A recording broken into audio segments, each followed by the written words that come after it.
너는 청년의 때에 너의 창조주를 기억하라.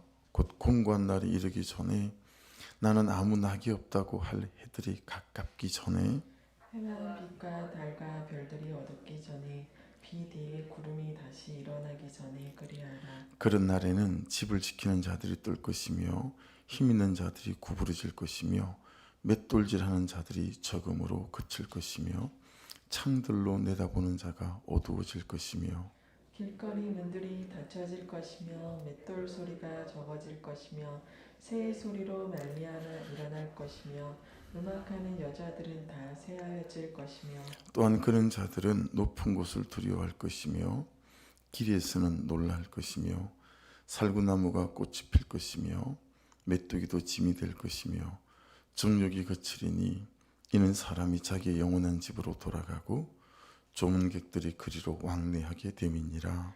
은줄이 풀리고 금 그릇이 깨지고 하늘이가 샘 곁에서 깨지고 바퀴가 우물 위에서 깨지고 흙은 여전히 땅으로 돌아가고 영은 그것을 주신 하나님께로 돌아가기 전에 기억하라.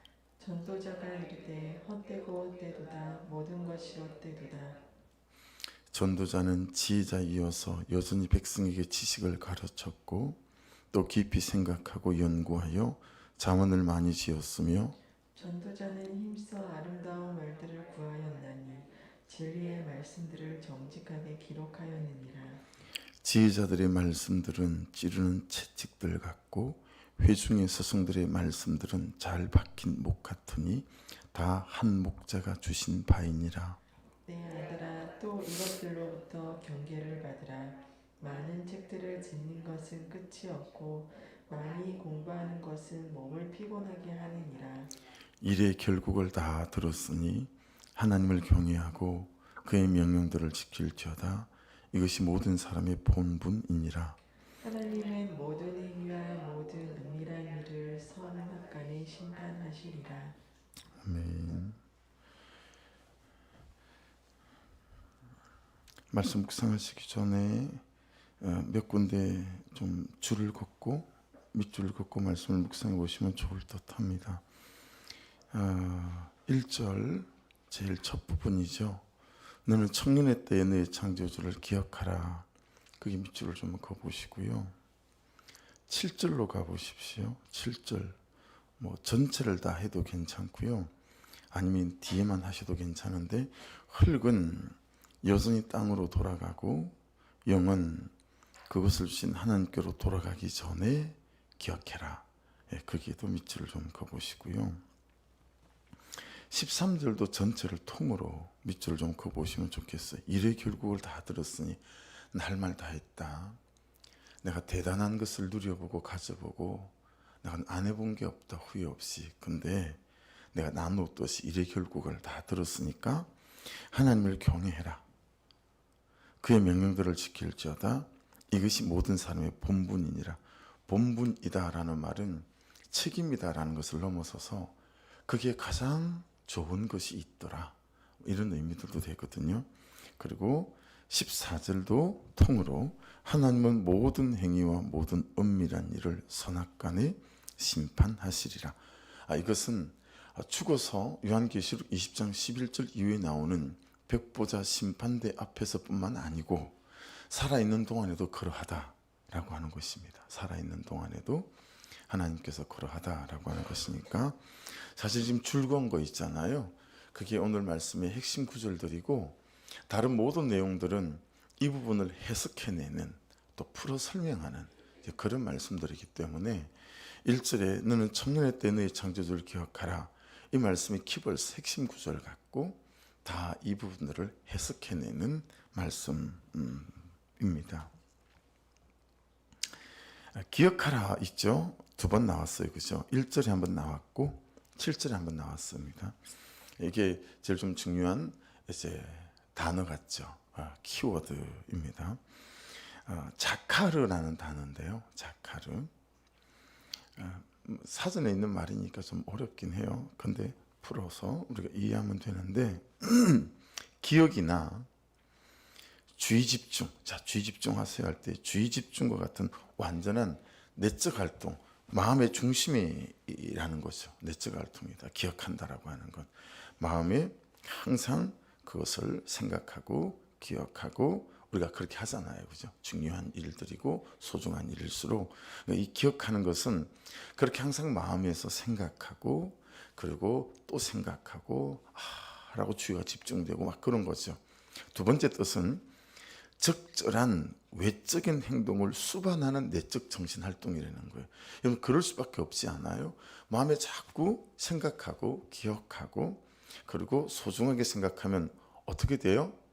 이게 마음에 스며들면 행동으로 드러나죠. 그죠? 마음에 막 간직하고 소중하고 하니까 행동으로 다 드러나지 않습니까? 다 드러나게 되어져 있습니다. 내가 소중하게 생각하는 가치를 내 마음에 두고 있으면 그 소중하게 생각하는 가치들이 내 삶으로 이렇게 드러날 수밖에 없고 구현될 수밖에 없는 거죠. 그래서 그리 해보니까 너무 좋은 거예요. 너무 행복한 거예요. 그래서 세 번째 뜻이 뭐냐면 이걸 말로 드러내는 거, 말로 자랑하고 말로 증거하고, 이것까지가 기억하라, 자카르의 뜻입니다. 어렵지 않으시죠? 마음의 중심이 항상 담아 있는 거예요. 너무 소중하고 너무 귀하니까. 그래서 항상 이 마음 안에 그것 때문에 내게 막 감격이 되고 막 힘이 되고 의지가 되고 막 이런 거예요. 그러다 보니까 삶으로 이게 다 드러나요. 행동 하나, 태도 하나에도 내 마음에 소중하게 생각하는 것들이니까 다 어떤 것들은 조심스러워지고, 또 어떤 것들에 대해서는 내 마음에 소중한 것에 있으니까 단호해져요. 그것과 다르니까 막 단호해지고, 끊을 것들이 막 끊어내는 역할들을 하고, 그러고 보니까 삶이, 내 마음이 너무 좋은 거예요. 그래서 전하는 거죠. 나누는 거죠. 증거하는 거고 간증하는 거고, 이게 자카르다, 기억하다 라고 하는 뜻을 갖고 있습니다. 여러분, 이쯤에서 기억하라는 말씀을 이렇게 우리가 묵상해보고 해석해보니까 놀랍게도 뭐가 많이 닮았어요? 뭐와? 가만가만과 많이 닮았어요. 그렇지 않아요? 기억하라와 가만가만이 굉장히 많이 닮아 있구나라는 생각을 했어요. 그러니까 여러분, 그 말은 하루 중에 가만가만이 이런 역할을 해야 된다는 거죠. 큐티한 말씀을 가슴에 담아서 2시간만이라도 되짚어 곱씹어 보면서 오늘 말씀이 그거였지, 그러면서 마음에 자꾸 생각하면 어떻게 돼요? 드러나는 거죠. 이게 중용에도 나오는 말이기도 하잖아요. 현빈이 주인공으로 나왔던 무슨 영화에서 이 중용 이대로 대사로 다 읊어내잖아요. 그런 것처럼 여러분, 자꾸 생각하고 기억하면 내 의지 속에, 생각 속에 스며들죠. 그렇죠? 스며든 것들이 우리의 태도들로 나올 수 있어요. 이 숙성이 이루어져야 하거든요. 그러니까 여러분, 왜 내 마음에 예수는 분명하게 계신 게 확실한데, 제가 봐도 확실해요. 근데 왜 자꾸 내 행동과 태도들은 그렇지 않을까라는 고민이 있으신 분들은 이 은혜들이, 말씀들이 충분히 내 뼛속에, 심성 속에, 내 생각과 의지 속에 스며들고 있나에 대한 부분을 생각해 봐야 되겠죠. 그래서 내 태도나 내 성품이나 기질까지 스며들어서 이것들이 너무도 자연스럽게 행동으로 드러날 수밖에 없을 때까지, 그래서 이게 좀 잘 안 된다면 여러분, 하나님과 더욱더 친밀할 수 있는 영적 공간, 그리고 물리적 공간과 시간들이 필요해요. 피곤해 라고 집에 들어오면 들어눕고 그래야 될 수밖에 없잖아요. 그러면서 뭔가 스트레스가 쌓였으니까 그것들을 해결할 수 있는 어떤 대체자를 찾잖아요. 근데 그것이 여러분과 제가 어떤 수고를 해야 되냐면, 그냥 요즘은 날씨가 쌀쌀하니까 도톰한 옷 하나 걸쳐 입고 그냥 아파트 마당 한 10분, 15분, 한 20분 산책할 수 있는 거리가 있다면, 저는 7단지라 바로 나가면 공동천이니까 그 일 조금 걸으면서 그냥 하나님 그분과 대화하고 기도하고, 그러면서 들었던 말씀이 내 안에 스며들 수 있도록 만들어서 내 태도와 성격과 성품에 영향을 미칠 수 있도록 하는 거, 이 훈련들과 연습하는 수고가 꼭 필요하다라는 거예요.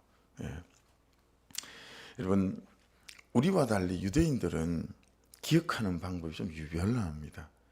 우리는 명절 때 모이면 다 집에 우리는 안 그러지만 우리 어머님 집만 가도 아버지 사진, 해갑 때 찍은 사진, 가족 사진 이런 게 막 걸려 있어요. 손자 사진마다 다 걸려 있거든요. 다 걸려 있어요. 그거 보고 야, 저 때는 꽤 젊었다. 이런 얘기 하고 하잖아요. 요즘 명절 때 앨범 꺼내 가지고 보는 경우 있나요? 그런 경우도 가끔 있겠죠. 그냥 그러면 어떤 전을 구웠으면 명절 되면 제 아내가 저를 위해서 꼭 해주는 이제 전이 있어요. 제가 좋아하는 게 그런 걸 이제 제가 죽고 난 뒤라면 우리 자녀들이 그걸 했다면 야, 우리 아빠가 이거 되게 좋아했는데 이런 식 정도가 그나마 우리가 기억하는 최선이잖아요. 유대인들은 그렇지 않아요. 유대인들은 그 장소에 갑니다. 그 장소에 가서요, 그날 입었던 옷을 입습니다. 그리고 그날 먹었던 음식을 반드시 만들어서 먹고요, 가능하다면 그때 불렀던 노래나 음악을 부르고 듣습니다. 심지어는 여러분, 초막절 같은 경우에는 집이 있는데 집 앞에다 초막을 지어요. 그리고 초막에서 일주일씩 삽니다. 그게 초막절을 기억하는 방법이에요. 우리하고는 차원이 다릅니다. 유대인이 기억하는 방법은. 그래서 여러분, 로마에 의해서 이스라엘이 없어지고 망하고 거의 2000년 가까이 나라 없이 떠도는 게 유대인 아니었습니까? 그죠? 그들이 조국을 떠나올 때 뭘 했냐면 이스라엘 땅에 흙을 파서 이만한 주머니에다가 흙을 집어넣었어요. 그리고 그 흙을 할아버지가 아버지에게, 아버지가 아들에게 2000년 동안 그 흙을 집집마다 이어서 갖고 온 거예요. 그리고 우리나라 독립할 때 그때 1948년에 다시 이스라엘 백성이 팔레스타인에 들어가게 되었어요. 가나안 땅에. 여러분, 이게 쉽겠어요? 2000년 가까운 동안 그 흙을 이어서 야, 이 흙이 우리가 살던 땅의 흙이다. 그리고 반드시 이 땅으로 다시 돌아갈 것이다. 가야 한다. 이게 그들이 기억하는 방식이에요. 그러니까 안 그런 유대인들 많았지만 많은 유대인들이 하나님을 그런 방식으로 기억했다라고 하는 거예요. 완전 다르죠. 완전 다릅니다. 해서 그들은 그렇게 몸부림을 치는 거예요. 하나님을 기억하기 위해서. 해서 가만가만은 참 선물 같은 은혜다라는 걸. 참 은혜예요. 가만가만이 은혜고. 이제 여러분 우리 큐티책 이제 11월 달 그걸 보십시오. 거기에 보면 가만가만히 나오는 것들이 이제 있을 거예요. 유치부, 아동부 이런 교재에는 이제 가만가만히 이게 나와요. 예. 그래서 여러분 1절 2절의 말씀의 뜻이 어떤 거냐면, 창조주를 기억하고 살지 않으면, 하나님을 살아계신 분으로 살지 못하면 공고한 날이 오기 십상이다라는 거예요. 그 말이에요. 너는 청년의 때 내 창조주를 기억하라. 곧 공고한 날이 이르기 전에 라고 말하는 거니까, 창조주를 기억하고 살지 않으면 공고한 날이 오기 십상이다. 아니, 온다라는 거죠. 여러분, 이거 살아봐서 아시잖아요. 기정사실 아닙니까? 창조주를 기억하고 살지 않으면 뭐하러 사나, 이 인생. 그냥 되는 대로 살자 하거나 그냥 죽자 하거나 그냥 나는 아무 나락이 없다라고 할 인생이 되고 말 것이다 라는 말씀을 하고 있는 거예요. 해서 내가 아직 젊을 때, 움직일 수 있을 때, 걸을 수 있을 때, 말할 수 있을 때, 먹을 수 있을 때 하나님 그분을 즐거워해라. 하나님 그분을 영화롭게 하는 삶을 살아봐라. 네. 겨울철에 난로가를 떠나지 못하기 전에. 그래서 여러분, 제 주관 중에 하나도 은사대로 살자입니다. 그럼에도 불구하고 여러분의 재능과 잘하는 것으로 하나님을 영화롭게 하면 되죠. 음식을 잘하는 분들은 음식을 잘해서 영혼을 전도하는 쪽에 써야 합니다. 하지만 그렇게 은사대로 살아가지만 그 모든 초점이 정말 하나님을 영화롭게 하는 것과 이 영혼을 살리는 쪽에 항상 우리의 삶의 결론, 그렇죠? 추구하는 바가 그렇게 가야 된다라는 걸 이 말씀 안에서도 우리가 깨달을 수 있어요. 겨울철에 난로가를 떠나지 못하기 전에 하나님을 기억하고 하나님 그분께서 원하시는 삶으로 니들이 나아간다면 가장 행복해질 거야 라고 말씀하시는 거니까요. 왜 자꾸 기억하라고 하실까요? 기억하면 행동하기 때문이죠. 그렇죠? 기억하면 그렇게 사라지기 때문에 그렇습니다. 내가 그만한 사람이 되어서가 아니라 가만 오늘 말씀이 뭐라고 하셨지? 하고 말씀을 기억하면 말씀 자체가 그런 힘을 갖고 있기에 말씀이 우리에게 그런 삶을 살 수 있도록 힘을 공급해 준다라고 하는 것이죠. 하나님 있다 치고 살아보면 내 삶에 무슨 일이 시작될까? 너무너무 불경스럽지만 이 불경스러운 제목을 가슴에 넣고 사는 것만으로도요, 가슴에 요만한 불이 들어오는 것 같은 느낌이 제게는 있어요. 지난주부터 된 거니까. 이 불이 움직이는 것 같은, 불이 하나 가슴에 들어온 것 같은 거죠. 그런 감동이나 느낌이 있어요. 이게 좀 달라요. 2주 동안 주일에 제게 똑같은 상황이 좀 연출이 됐어요. 지난주에도 아들이 예배에 한참 좀 늦게 왔어요. 마음이 되게 불편했어요. 여전히 제 죄패가 뭐죠? 평판 중독. 제 죄패가 평판 중독이잖아요. 많이 없어지고 그랬지만 남아있는 찌꺼기들이 왜 없겠어요. 아이고, 이게 좀 눈치도 보이고 솔직하게 또 성실하지 않은 모습들이 잘 용납도 되지 않고 되게 화가 났었어요. 근데 이번 주에 아들이 예배